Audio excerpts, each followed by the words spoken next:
हवा या निर्वात में प्रकाश की चाल 3 × 10⁻8 मीटर प्रति सेकेंड या 3 × 10⁻8 सेंटीमीटर प्रति सेकेंड। सी में 3 × 10⁻8 किलोमीटर प्रति सेकेंड।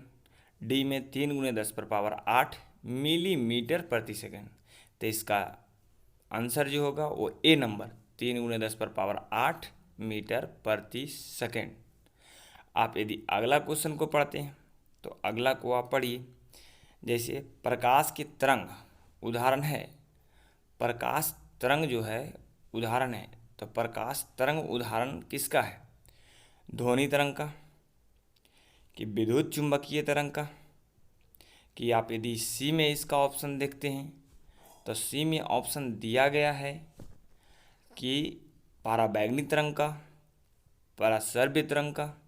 तो इसका आंसर आपको होगा बी नंबर विद्युत चुंबकीय तरंग का। तो अब आइए क्वेश्चन नंबर 3 पर। क्वेश्चन नंबर 3 में कौन सा लेंस अपसारी लेंस भी कहलाता है? तो अपसारी लेंस जो कहलाता है वह ए में है अवतल लेंस, बी में उत्तल लेंस, सी में अवतल एवं उत्तल लेंस दोनों, डी में कोई नहीं।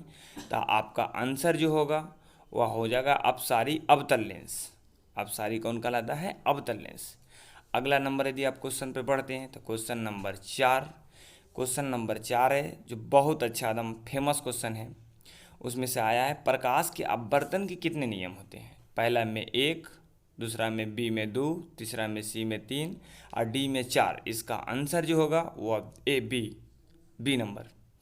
फिर अगला आप बढ़िएगा क्वेश्चन नंबर 5। क्वेश्चन नंबर 5, दृश्य प्रकाश में किस वर्ण का तरंगदैर्घ्य अधिकतम होता है? दृश्य प्रकाश जिसे हम लोग देख सकते हैं, तो दृश्य प्रकाश जिसमें किस वर्ण का तरंगदैर्घ्य अधिक होता है? तो तरंगदैर्घ्य जो अधिक है वह ए में बैगनी का, बी में लाल के, कि सी में नीला का, कि डी में पीला का। तो इसका आंसर आप मारेंगे बी में लाल का, बी में लाल का। नेक्स्ट नंबर क्वेश्चन, बी में लाल का। नेक्स्ट नंबर क्वेश्चन, सामान्य नेत्र के लिए सुस्पष्ट दर्शन की न्यूनतम दूरी होती है। इसे ऐसे भी पढ़ सकते हैं कि सामान्य नेत्र के लिए सुस्पष्ट दृष्टि की न्यूनतम दूरी होती है। ए में 25 मीटर, बी में 2.5 मीटर, सी में 25 सेंटीमीटर या डी में 2.5 सेंटीमीटर। तो आपका सी आंसर है 25 सेंटीमीटर। 25 सेंटीमीटर। आप मीटर नहीं मार दीजिएगा, देख के ऑप्शन देख के मारना है। ऐसे आप ए मार देंगे तुरंत में 25 मीटर, जो कि गलत हो जाएगा। 25 सेंटीमीटर। नेक्स्ट नंबर क्वेश्चन यदि आप देखते हैं तो क्वेश्चन नंबर 11 के कहा था किसी वस्तु का प्रतिबिंब नेत्र के किस भाग पर बनता है? देखिए नेत्र में भी बहुत प्रकार के भाग पाए जाते हैं, उस नेत्र में किस भाग पर बनता है? तो यदि आप देखें तो कॉर्निया पर, जी नहीं। रेटिना या दृष्टिपटल, सी में। पुतली और डी में आइरिस। अब डी में आइरिस जो आया है वह आप क्या आइरिस पर मारेंगे या पुतली पर मारेंगे या कॉर्निया पर मारेंगे? कॉर्निया का काम होता है किसी प्रकाश को अंदर जाने के लिए देना, जबकि पुतली का काम होता है कि जिस क्षेत्र से वह प्रकाश अंदर जाती है उसे हम लोग पुतली कहते हैं। लेकिन देखिए मैं फिगर अब बनाता हूँ, उसका फिगर बनाकर आप देखिए कि इसका जो रेटिना का प्रतिबिंब बनेगा वो कहाँ जाकर बनता है? एकदम रेटिना पर या दृष्टिपटल पर। वो आँख से प्रकाश की किरण गई और जाकर वहाँ काटी, यानी आपको मारना है ऑप्शन नंबर बी। फिर आप देखिएगा 8 नंबर क्वेश्चन, जो सभी लोग शायद जानते होंगे। कुछ क्वेश्चन इसमें बहुत आसान है जबकि कुछ क्वेश्चन में अच्छे भी हैं। 8 नंबर में यदि आप देखते हैं तो 8 नंबर में कहता है 1 HP मतलब शक्ति, इंग्लिश में हाउस पावर बराबर होता है, मतलब किसके बराबर होता है? तो 746 वाट। बी में है, आप यही मार लीजिए, हटाइए, आप सब जानता है ये वाला। अब अगला देखिए, धारा मापने में किसका उपयोग होता है? धारा मापने में किसका उपयोग होता है? तो ये में आपको मिलेगा एमीटर का, वोल्ट मीटर का, वोल्टा मीटर का और मोनोमीटर का। तब वोल्टा मीटर और वोल्ट मीटर ये नहीं, आपका है ए मीटर, आंसर ए। अब 10 नंबर क्वेश्चन, डायनमो किस प्रकार की धारा प्राप्त होती है।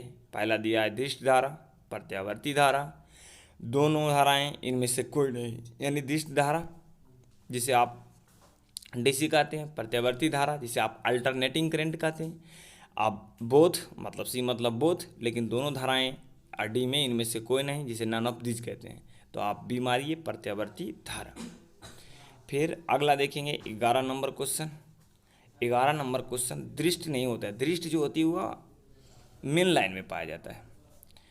अब आगे जब देखेंगे आप 11 नंबर क्वेश्चन में, तो 11 नंबर क्वेश्चन जो आया है, विद्युत चुंबकीय क्षेत्र का तीव्रता का मात्रक क्या होता है। देखिए, विद्युत चुंबकीय क्षेत्र की तीव्रता की बात की जाए तो इसकी बहुत सारे आंसर होते हैं, लेकिन उनसे पहले आप बी में थोड़ा कंफर्म हो लीजिए, दिक्कत ना हो, आपको बी मारना है। 11 के लिए आया विद्युत चुंबकीय क्षेत्र में किसका मात्रक है, तो देखिए न्यूटन प्रति एम्पियर मीटर स्क्वायर, या तो फिर न्यूटन एम्पियर मीटर या न्यूटन एम्पियर मीटर, इसका बी आंसर है। लेकिन आपको देखिए बताया कैसे जाए, बताया जाएगा इसका एफ मतलब चुंबकीय क्षेत्र की तीव्रता, वहाँ पे आप क्यू और भी और बी। क्यू भी में क्यू तो आप आवेश है जिसको आप कहते हैं, साइन थीटा रहेगा, साइन थीटा को आपको इग्नोर करना है वहाँ, लेकिन क्यू मतलब होगा आवेश। अब भी वोल्ट और बी उसके लगने वाला विद्युत चुंबकीय क्षेत्र, तो उतना में जो आप क्यू को आवेश ले लेंगे, आवेश को ए कहते हैं। अब वहाँ पर आप भी लेंगे और भी को आप आसानी से एस एम और एस, तो इतना को टोटल को आप सॉल्यूशन करेंगे तो आएगा न्यूटन प्रति एम्पियर मीटर, न्यूटन प्रति एम्पियर मीटर, यानी ऑप्शन नंबर बी सही है। बी में ले लेंगे सही है, और नहीं तो फिर इसी के लिए एक और क्षेत्र आता है विद्युत चुंबकीय क्षेत्र की तीव्रता का मात्रक जो होता है, विद्युत चुंबकीय क्षेत्र का तीव्रता का मात्रक वह टेस्ला के फॉर्म में आता है, जिसे हम लोग कहते हैं टेस्ला।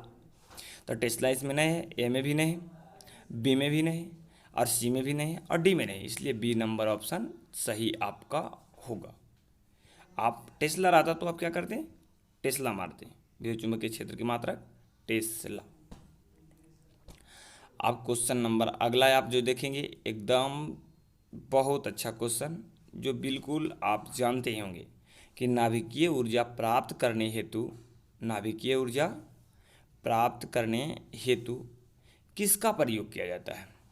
तो नाभिकीय ऊर्जा प्राप्त करने हेतु जो प्रयोग किया जाता है वो ऑप्शन में ए में है हीलियम, बी में है क्रोमियम, सी में है यूरेनियम और डी में है एल्यूमिनियम।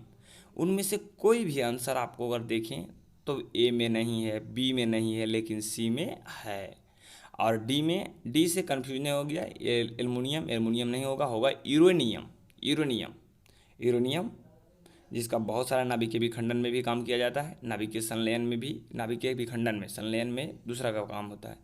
आप 13 नंबर क्वेश्चन देखिए, निम्नलिखित में से कौन से नाभिकरणीय ऊर्जा स्रोत है। अब नवीकरणीय ऊर्जा जिसे रोज नया के रूप में बनाया जाए, अनवीकरणीय ऊर्जा जिसे आप नहीं बदल सकते हैं, एक बार बन गया तो वो खत्म होगा, तो उसमें आया है पवन चक्की, बी में आया है जल बम्स, जब तक आपका टिक लग गया है बायोमास संयंत्र, बायोमास संयंत्र, इसे आप एक बार यूज करने के बाद ख़त्म कर देंगे, विद्युत जनित्र, जल पंप, ये सब कुछ नहीं, पवन चक्की जिसे आप बाहरी वाले क्षेत्रों में, राजस्थान के क्षेत्रों में लगाया जाता है। 14 में एक समीकरण को आपको पूरा करना है, जिसे CaCO3 और उसे बीच में डैश दे दिया गया है। अब कहता है देखिए ये टूट रहा है कि जुट रहा है, एगो CaO में टूट रहा है और CO2 में टूट रहा है। तो जब टूटता है तो उसे हम संयोजन नहीं कर सकते हैं, उदयधर्मी नहीं कर सकते, प्रतिस्थापन नहीं कर सकते, तो वियोजन इसका आंसर है। वियोजन, जब किसी समीकरण को एक या एक से अधिक पार्ट में टूट जाए कोई बड़ी समीकरण, तो उसे हम लोग वियोजन समीकरण कहते हैं। आप एक्सरसाइज 2 में पढ़े होंगे या 1 में भी आपको पढ़ाया गया होगा थोड़ा से। फिर 15 नंबर क्वेश्चन, 15 नंबर क्वेश्चन समझेंगे। कहता लाल तप्त आयरन पर जलवाष्प प्रवाहित करने पर कौन सा यौगिक प्राप्त होता है। देखिए AFeO जिसे फेरस ऑक्साइड कहते हैं, जी नहीं। बी में Fe2O3 फेरिक ऑक्साइड, जी नहीं। फेरस ऑक्साइड, ये होगा ferric oxide, D C answer सही है, डी भी नहीं होगा, जो फेरस सल्फर है वो भी नहीं, आपको सी नंबर ऑप्शन सही है, एकदम करेक्ट। अब देखिए 16 नंबर क्वेश्चन, कहता निम्नलिखित में से पीएच कौन सा पीएच कौन सा मान क्षारक विलयन का मान देता है, क्षारक विलयन, तब पीएच में 7 से यदि कम हो, पीएच मान जो लॉर हेरेंस नामक वैज्ञानिक ने खोज किया था, उसमें आप देखिएगा कि यदि 7 से कम हो, तो 7 से कम होता है तो ये अम्लीय को दर्शाता है, और यदि ये 7 से अधिक हो गया तो ये क्षारीय को दर्शाता है। तो यहाँ से आपको क्या बोला है, बोला निम्नलिखित में से पीएच मान कौन सा मान क्षारीय विलयन को दर्शाता है, तो क्षारीय विलयन को कौन दर्शाएगा, 7 नए 6 नए, तो यहाँ 13 आंसर होगा। यहाँ पे आप देख सकते हैं कि यहाँ पे 13 आंसर होगा, ये कोई नहीं, ए भी नहीं, बी भी नहीं, सी भी नहीं, बी तो आपको उदासीन कहलाएगा, जब किसी विलयन का पीएच मान 7 होता है तो उसे हम लोग उदासीन कहते हैं, तो यहाँ पे डी ऑप्शन सही होगा।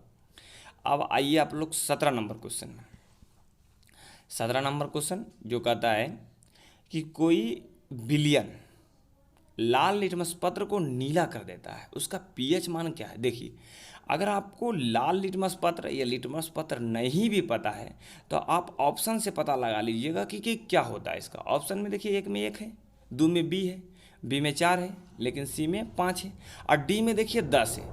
ये टोटल ए बी एंड सी अम्लीय है, जबकि डी में जो दिया गया है ऑप्शन वो आपका क्षारीय है। यानी कोई विलयन लाल लिटमस पत्र को नीला कर देता है, उसका पीएच मान कितना होगा, तो उसका पीएच मान 7 से अधिक होगा, अर्थात वह दिया गया विलयन जो रहेगा वह विलयन कौन रहेगा, क्षारीय। तो 1 नए 2 नए 3 नए 4 नंबर ऑप्शन सही है। अब 18 में आओ। 18 क्वेश्चन नंबर जो है, एक रासायनिक सूत्र आपसे पूछता है, एकदम सिंपल है कि विरंजक चूर्ण का रासायनिक सूत्र क्या होता है। तब विरंजक चूर्ण का रासायनिक सूत्र लगभग आप लोग जानते हैं, अगर नहीं जानते हैं तो एक में देख लीजिए ऑप्शन CaCl2, जिसे कहते हैं कैल्शियम क्लोराइड, बी में CaO कैल्शियम ऑक्साइड, सी में CaOCl2 calcium oxide calcium chloride calcium oxide chloride, D में CaOCl। तो इनमें से आपको कौन सा आंसर सही लग रहा है। ए में क्या बोले, CaCl2, बी में CaO, और सी में CaOCl2, और डी में CaOCl। तो CaOCl ये गलत है, विरंजक चूर्ण CaOCl2 आपका जो ऑप्शन, अभी आप लोग ऑप्शन नंबर इसमें शायद सी मारेंगे, सी ही इसका आंसर सही होगा, सी इसका आंसर एकदम सही होगा। तो आप सी से मार करके आएंगे क्वेश्चन नंबर 19 में। 19 में क्या है, धातुओं की प्राकृतिक होती है, मतलब धातु कैसा होता है। एक में विद्युत ऋणात्मक विद्युत धनात्मक, बी में विद्युत ऋणात्मक, सी में उदासीन, और डी में कोई नहीं। तो धातु पर कैसा आवेश, पॉजिटिव आवेश, मतलब कि विद्युत धनात्मक अब 20 नंबर क्वेश्चन जो एकदम सिंपल फॉर्म में आपको देगा कि पीतल क्या है। पीतल देखिए, आप जैसे ही देखेंगे तो आपको लगेगा कि धातु है, अधातु है, मिश्र धातु है, उपधातु है। आप धातु नहीं मार दीजिएगा, क्योंकि पीतल जो है वह धातुओं से बना है, लेकिन है एक मिश्र धातु। क्वेश्चन नंबर नेक्स्ट में यदि आप पढ़ते हैं तो नेक्स्ट में क्वेश्चन नंबर आपको थोड़ा सा दिख रहा होगा, देखिए अब पूरा दिखेगा। नेक्स्ट में क्वेश्चन नंबर कहता है सिनेवार किस धातु का अयस्क है। सिनेवार किसी का अयस्क है, वह किसका है, औरम का, अर्जेंटम का, हाइड्रार्ड का, या तो फिर क्रोमियम का। तो हाइड्रार्ड का आंसर सही है, मतलब कि Hg पारा जिसे कहते हैं, जिसे आप पारा कहते हैं बोलचाल की भाषा में पारा, और इसका लैटिन नाम हाइड्रार्ड। क्वेश्चन नंबर 22, बेंजीन का अनुसूत्र है। बेंजीन का अनुसूत्र यहाँ CH4, इसे तो मीथेन कहते हैं, सी नंबर सही, C6H6। यदि इसका आप स्ट्रक्चरल फार्मूला जानते होंगे तो ए का बनेगा CH4, तो इसका नहीं, बेंजीन का आपको C6H6। फिर आइए आप नेक्स्ट नंबर क्वेश्चन 23, निम्न में से किस हाइड्रोकार्बन में 3 आबंध होते हैं? 3 आबंध मतलब 3 बॉन्ड होते हैं, जिसे ट्रिपलेट बॉन्ड, तो C3H4 ट्रिपलेट बॉन्ड यदि आप समझना चाहें तो थोड़ा सा समझें। CH, C double bond H, यहाँ ट्रिपलेट बॉन्ड एक, और फिर बीच में रहेगा C, और चारों और आपका जो रहेगा C के यहाँ पे डबल बॉन्ड से, लेकिन जो बच जाएगा कार्बन में उसे आप हाइड्रोजन से लगा करके पूरा कर देंगे। जैसे यहाँ पर एक हाइड्रोजन, फिर अगला आप देखेंगे दूसरा हाइड्रोजन जो वहाँ पे लास्ट में आप डालेंगे, क्योंकि इस C का 4 बॉन्ड हो गया। अगला में तीनों में HH पड़ेगा, क्योंकि 3 वैलेंसी इनका खाली रह गया था। तो 3 से हो करके आपका हो गया CH, ट्रिपल बॉन्ड C, और फिर 1 बॉन्ड C और 1 बॉन्ड हाइड्रोजन के लिए। आप इसे अच्छे से समझ गए होंगे। पढ़ना है आपको क्वेश्चन नंबर केमिस्ट्री के सबसे लास्ट चैप्टर में। अब 24 नंबर यदि आप क्वेश्चन देखते हैं तो 24 नंबर क्वेश्चन में कहता है ग्लूकोज का आणविक सूत्र क्या है? ग्लूकोज का आणविक सूत्र क्या है? तो ग्लूकोज का आणविक सूत्र सब जानता है, C6H12 O11।